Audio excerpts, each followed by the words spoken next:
Hi, my name is Richard Gayle, and welcome to The Radical Shift. I am here this evening to impart to you a personal story that will probably have impact on your life. Years ago, I was struggling between my dreams and my goal. There was this gap that I couldn't close. No matter how hard I tried, I could not close that gap, and I had no clue what was happening. I knew I was born to lead from a young age.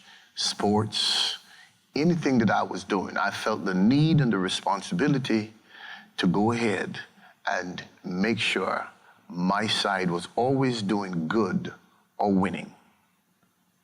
I became frustrated, more frustrated, when I was called into the Lord's church to pastor. I began to experience the same things I experienced when I was a kid on the soccer field, the football field, or whatever sports I was playing. I was doing good, but not great. And I felt that need in me.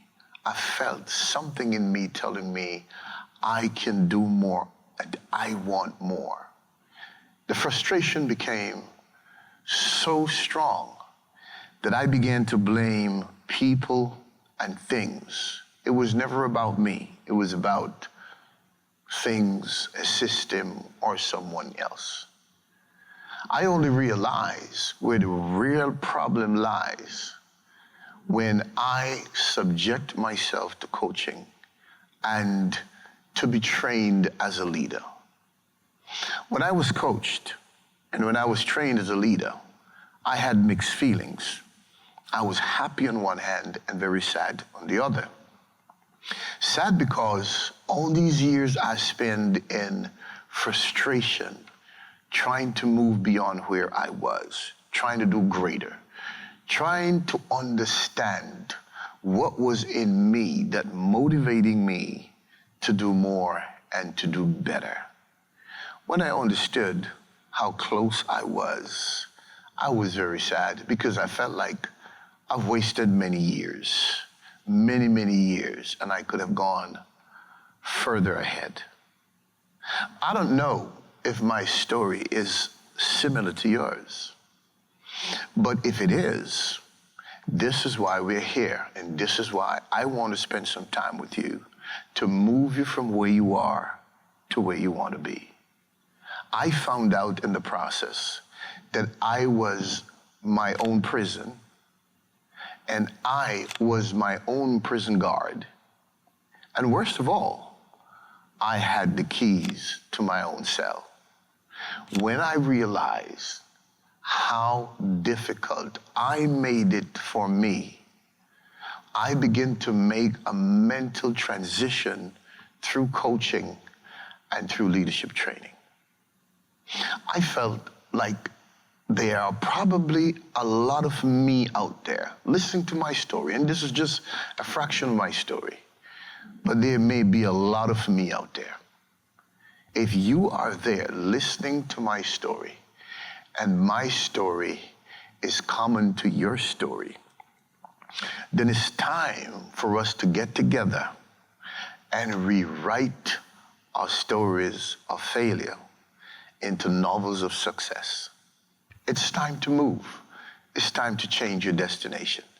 It's time to change the program you've been living on.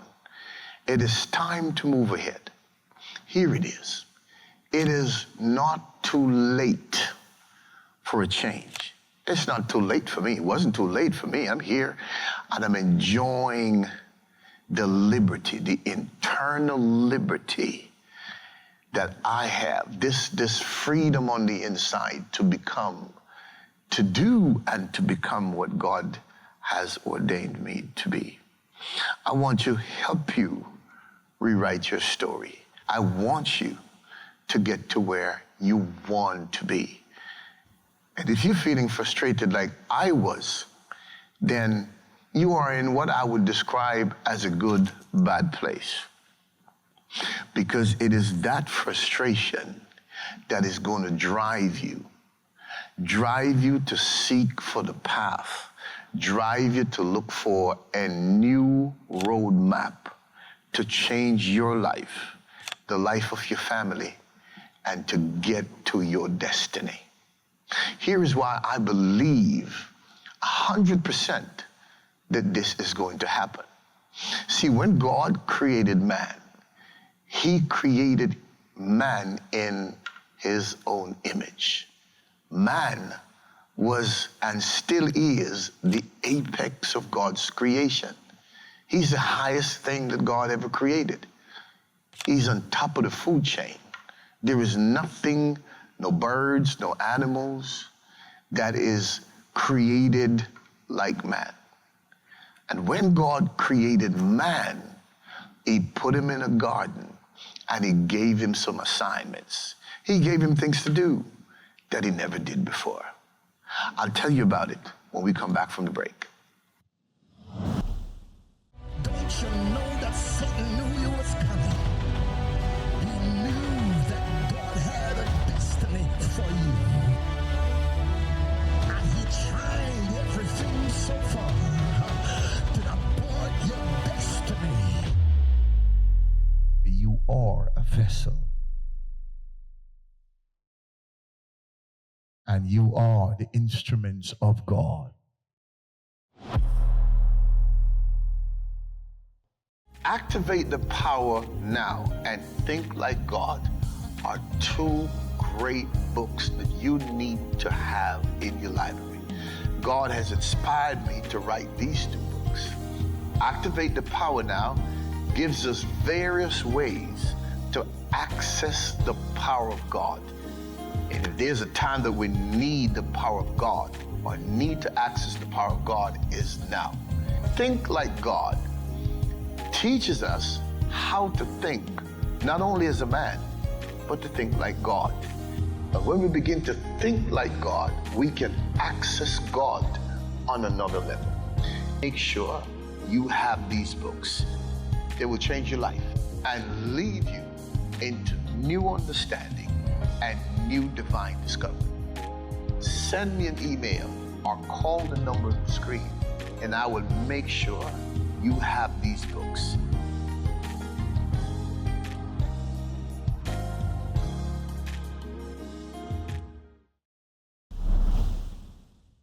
Before the break, I was sharing with you that man is the apex of God's creation. God created man in his own image. And he put the man named Adam in the garden and gave him responsibilities. God told him he should have dominion. God told him he should subdue the earth. Now, here's what's so strange about this assignment. This man never led before. He never subdued anything before. He never ruled anything before. He never led anybody or anything before.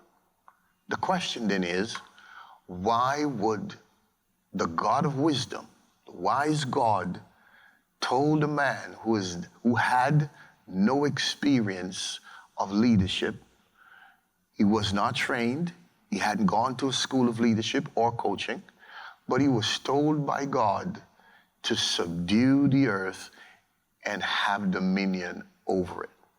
Why is that? God is not nonsensical. He's a wise God. Here is the reason why.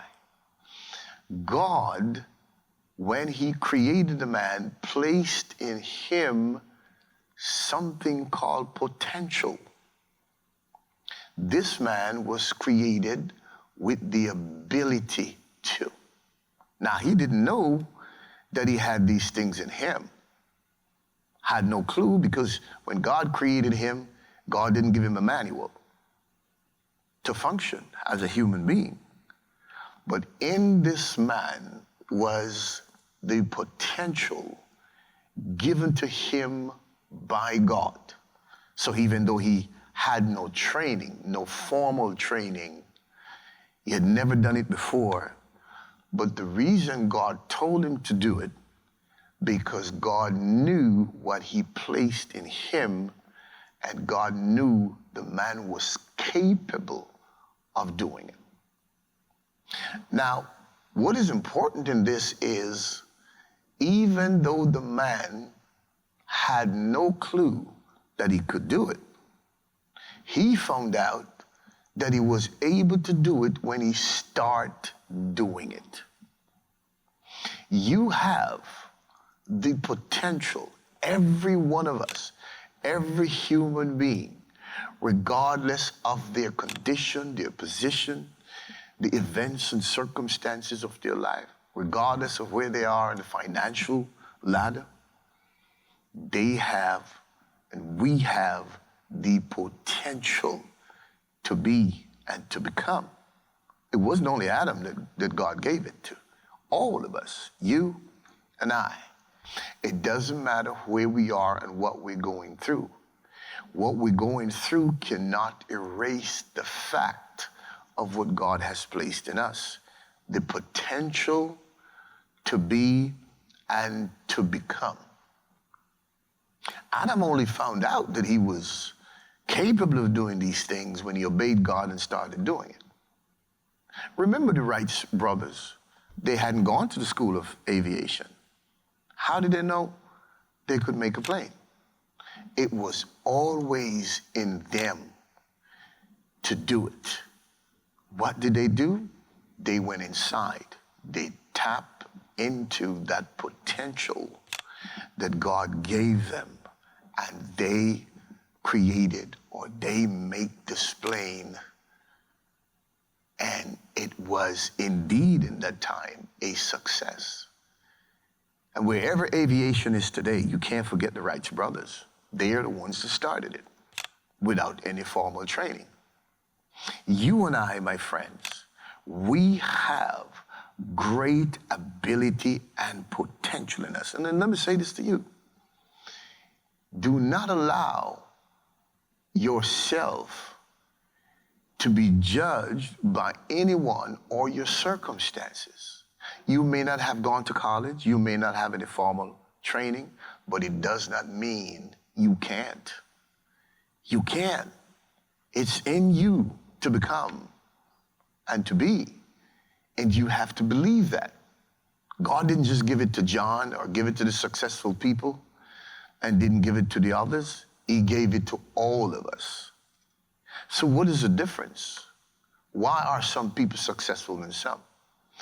The people that are successful are people who clearly understand what I'm saying to you. They realize God has given them something deep inside them, and all they have to do is to tap into it. It's to begin to believe in the potential that God has placed in them.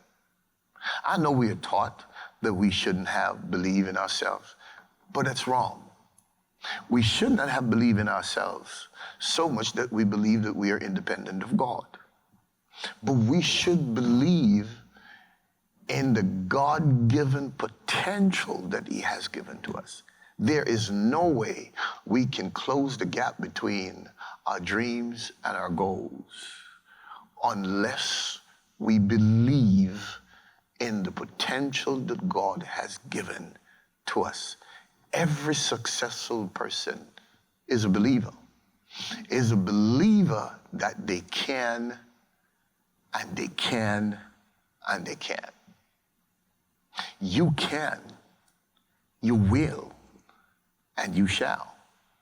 All you have to do is to make that shift. Stop believing the labels people placed on you. Stop believing that your circumstances define you. And it doesn't matter what the experiences of your grandparents or their parents were. Failure does not have to be a family thing.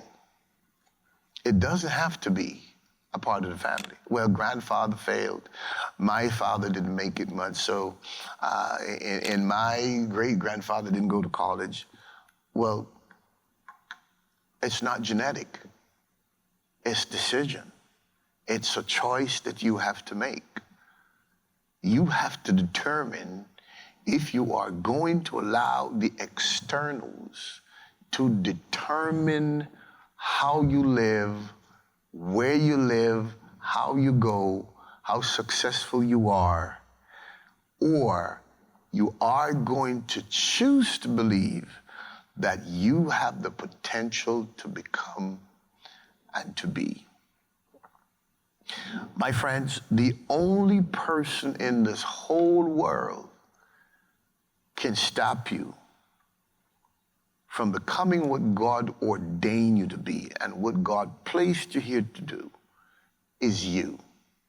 If you keep believing that old program, if you keep believing that you can't, if you keep believing that success belongs only to them and not to you, then you have found an excuse to defeat yourself. Do not look for an excuse to fail. God did not create you, did not release you, did not put you here in the earth to fail. You are a living success. You were made to succeed. But you have to get to the place where you understand who you are. You have to go through self-discovery. Give yourself a chance. Stop believing that what is happening in your life now is going to define the rest of your life. You have too much to allow what's on the outside. Let me rephrase that. You have too much power on the inside to allow the events and the circumstances on the outside to stop you from going where you want to go. Remember, Adam never had dominion before. Adam hadn't gone to a school of training. Adam knew nothing about dominion until God told him to go ahead and do it. And when he started doing it, he realized he could do it. There's a lot of things in you that you can do, but you have to start. You must start. I'm going to take a break, and I'll see you in a moment. Don't you know that Satan knew you was coming? He knew that God had a destiny for you. And he tried everything so far to abort your destiny. You are a vessel. And you are the instruments of God. Activate the Power Now and Think Like God are two great books that you need to have in your library. God has inspired me to write these two books. Activate the Power Now gives us various ways to access the power of God. And if there's a time that we need the power of God or need to access the power of God, is now.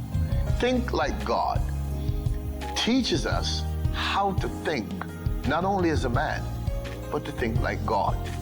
But when we begin to think like God, we can access God on another level. Make sure you have these books. They will change your life and lead you into new understanding and new divine discovery. Send me an email or call the number on the screen, and I will make sure you have these books.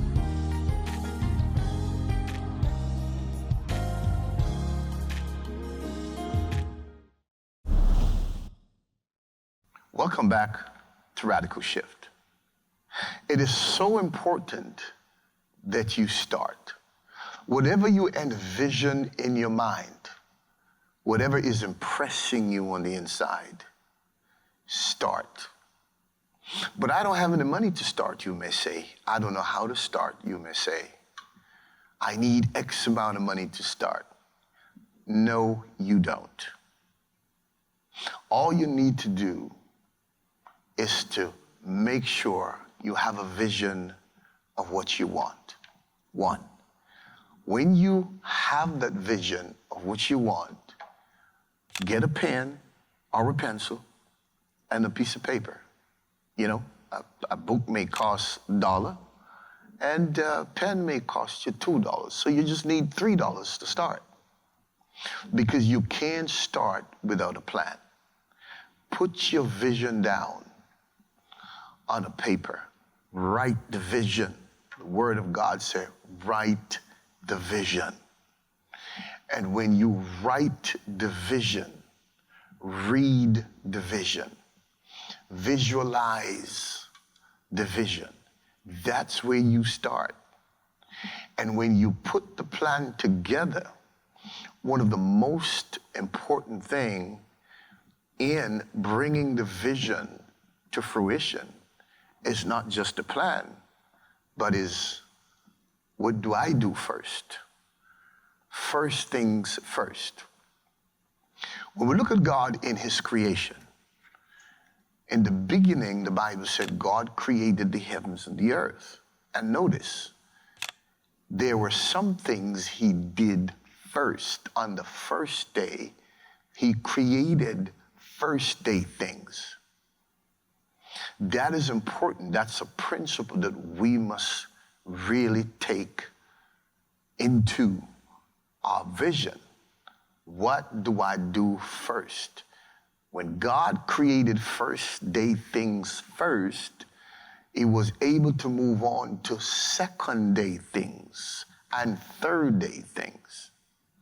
Imagine if God had created third day things first and not first day things first. The creation would not be what it is.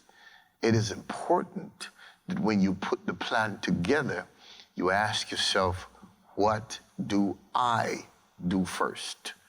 What's the first thing that I do? That is important. The rest of the plan, the execution of the vision, is going to depend on what you do first. What is your plan? Put it together. Put it on a paper. Write the vision. And when you have the vision, determine what you do first. Then the next thing to do is start. How do I start and where do I start? You may not have the information to transfer the vision from the pages to practical life. Well, you're going to ask some people. You know some people who probably know some people who can educate you, who can tell you where to go, who to talk to. But this is powerful, what I'm going to tell you next. This is powerful. I want you to listen to this. Everything that you need is in the path, but you have to start. Everything that you need to bring this vision to reality is in your focus. But if you're not focusing, if you're procrastinating, if you're wondering, where am I going to get this? Where am I going to do that? How am I going to do that? You will never get there. You should not spend your brain energy on fear, on where am I going to get it? How am I going to do it? You should spend your energy focusing on what you want to do. I like to use this example. When you go to the groceries, and whatever you're looking for, it is in a particular aisle. And although you're in the grocery store, if you refuse to align your steps, your actions with that particular aisle, looking for that particular item, although you're in the store, you'll never find it. Many of us are in the store, next door to what we want, but we can't find it because we're in the wrong lane. When your focus is all over the place, you will never find what's in the path.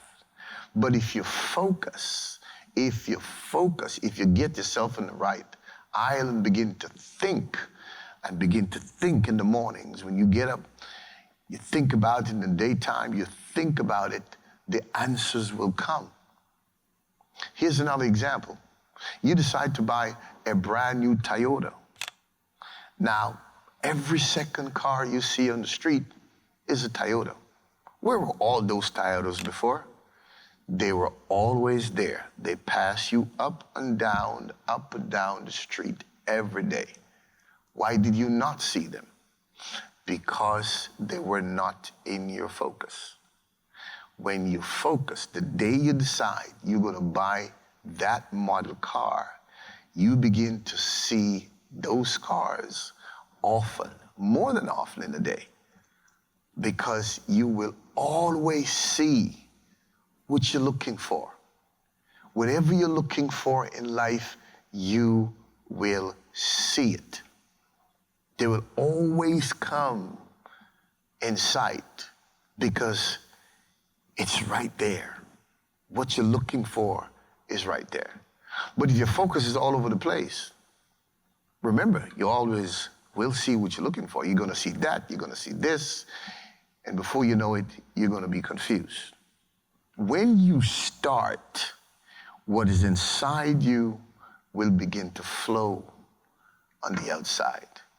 You will begin to realize that you are more than people think you are, because now you are functioning in your awareness. You're not just functioning in where you are. You must at no time allow where you are to determine who you are. Let me repeat that. Where you are must not determine who you are. Joseph was thrown in a pit, but he was more than a pit. He was placed in prison, but he was not a prisoner. He was a governor.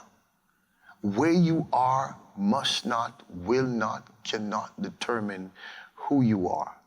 You must strive hard, and tell the conditions and the circumstances that circumstance and condition will not become you. You have the power to change it. You have the potential to become and to be what God set you here to do. There are many lives that are leaning on you. There are many lives that is waiting for transformation, but you have to be transformed first. There are many people waiting to be impacted by you, because that is what God put you here for. But you must start. Remember, Adam didn't know he could do it, but when he started doing it, he found out he was good at it. Thank you so much for joining me on Radical Shift, where we keep it simple, we keep it real, and we keep it straight.